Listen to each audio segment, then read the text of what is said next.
آخر کے تمام مقررین لیے انشاءاللہ وہ باقی حضرات بھی 2 منٹ لیں گے ان کے انشاءاللہ هرچه سریعتر برنامه به پایان خواهد رسید.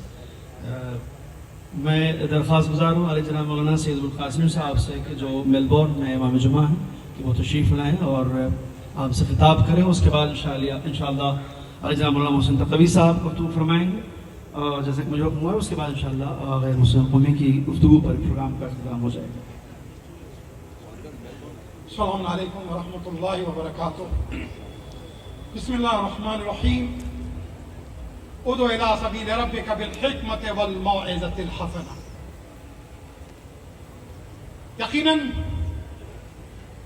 تاریخی موقع ہے یہ. ایک جلیل القدر عالم کو الوداع کہہ رہے ہیں. 15 سال خدمات کے تسلسل کو الوداع کہہ رہے ہیں. لیکن ہم یہ جانتے ہیں جیسا کہ کشمیر سے کنیا کماری تک خدمات کی بات ہو رہی تھی تو میں ایک بات کہتا چلوں میں کہ جب آپ آئے تھے اور ان 15 سالوں میں آپ نے کہیں بھی اپنے آپ کو لیڈر، رہبر، نمائندہ اور قائد بنا کر نہیں پیش کیا. اور رئیس قوم وہی ہے جو قوم کی خدمت کرتا ہو. ایک دوسری چیز، چیلنجز تھے لیکن بعد والوں کے لیے بہت آسان کر دیا آپ نے. میں صرف 2 مصروں میں بات کہہ دوں کہ شاعر کے لیے زیادہ آسان ہوتا ہے کہ سفر شب مسافر نواز بہتے رہے ہزارہا شجر سایہ دار راہ میں. اور آپ نے اس سفر کو طے کیا. ادع الی سبیل ربک بالحکمت والموعظۃ الحسنہ. کیونکہ ہمارے سامنے لقد کان لکم فی رسول اللہ اسوۃ حسنہ، رسول کی زندگی اسوہ حسنہ ہے. اور وہ رسول کے جس کے لیے انک لعلی خلق عظیم کہا ہے تو آپ اندازہ لگائیں کہ اس عالم دین کے حافظے کا عالم یہ تھا. عالم ہو، خطیب ہو، مبلغ ہو، مومنین کی تنظیم کے سربراہ ہو، ہر ایک کو نام سے جاننا. کسی بھی آدمی کو اگر آپ ریکگنائز کرتے نا عزت مل جاتی ہے. اور جب عزت ملتی ہے تو آپ دلوں پہ حکومت کرتے ہیں. واعتصموا بحبل اللہ کی آپ صورت دیکھ رہے کہ تمام فرق اسلامی یہاں موجود ہیں.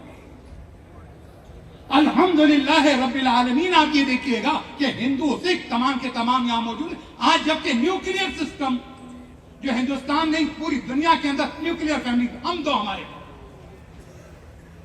فیملی سسٹم ٹوٹ رہا ہے.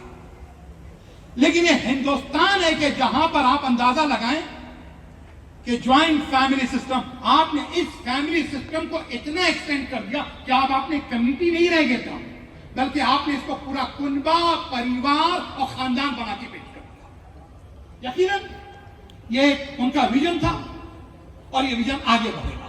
بات تھی جب اتنا ہوتا ہے تو آدمی تھک جاتا ہے. لیکن آغا مہدوی پور کے لیے میں اتنا کہوں گا اپنے احباب سے، تھکن کو جس نے تھکا دیا اسے مہدوی پور کہتے ہیں. جس نے تھکن کو شکست دی ہو اسے مہدوی پور کہتے ہیں. پھر اس کے بعد حکیم الہی صاحب، ان سے میرا تقریباً 25 سال تقریباً 25 سال شدہ ہوا چون آبا افریقہ بودن بندیام افریقہ بودن. از اون زمان کے ایک دیگر ہمیں شناسی کہ 25 سال سے میرا ان سے تعلق ہے. لیکن اس تعلق کے ساتھ آپ کا استقبال، لیکن میں اتنا جانتا ہوں کہ یہاں کام آپ کے لیے بڑا آسان ہو گیا جو آغا مہدوی پور نے کیا. اور ایک چیز اور بھی ہے، کام کرنے والے کو وہاں کے لوگوں کی زبان، حالانکہ ماشاءاللہ کی زبان بولنے لگے تھے، سمجھنے لگے، لیکن سب سے بڑی چیز ہوتی اخلاق کی زبان، کردار کی زبان، عمل کی زبان، فعالیت کی زبان. یہ ریکارڈ موجود ہے. آپ اندازہ لگائیں کہ کبھی بھی طلبہ کو تنہا نہیں ہونے دیا. مبلغین کے لیے ہر موقع پر آپ موجود تھے. اور جہاں کوئی جنازہ ہوا، جہاں کوئی خوشی کا موقع، جہاں کوئی غم کا موقع، ہر موقع پہ حاضر تھے. میں دعائیں کرتا ہوں آغا مہدوی پور کے لیے کہ ایک عظیم المرتبہ عالم دین جو ہمارے درمیان، میں یہ نہیں کہوں گا کیا ہیں اور رہیں گے، اس لیے دلوں میں حکومت کر رہے ہیں، ہمارے قلوب پر حکومت ہے. اور آپ کا استقبال ہے کہ آغا حکیم الہی اسی حکمت الہیہ کے پیغام کو آگے بڑھائیں گے. ادعو الی سبیل ربک بالحکمت والموعظۃ الحسنہ. والسلام علیکم ورحمۃ اللہ وبرکاتہ. بہت شکریہ علی جناب مولانا سید ابوالقاسم صاحب امام جمعہ آسٹریلیا. حضرات میری جو میں نے آخر کے نام گرائے اس میں ایک نام شاید مجھ سے رہ گیا تھا، لہٰذا مجھے لگتا ہے کہ اخلاقی طور پر مجھے انہیں سب سے پہلے بلانا چاہیے، کیونکہ محسن تقوی صاحب بہرحال میزبان ہیں دہلی میں ہے، تمام علماء اور تمام شخصیات. میری مراد ہے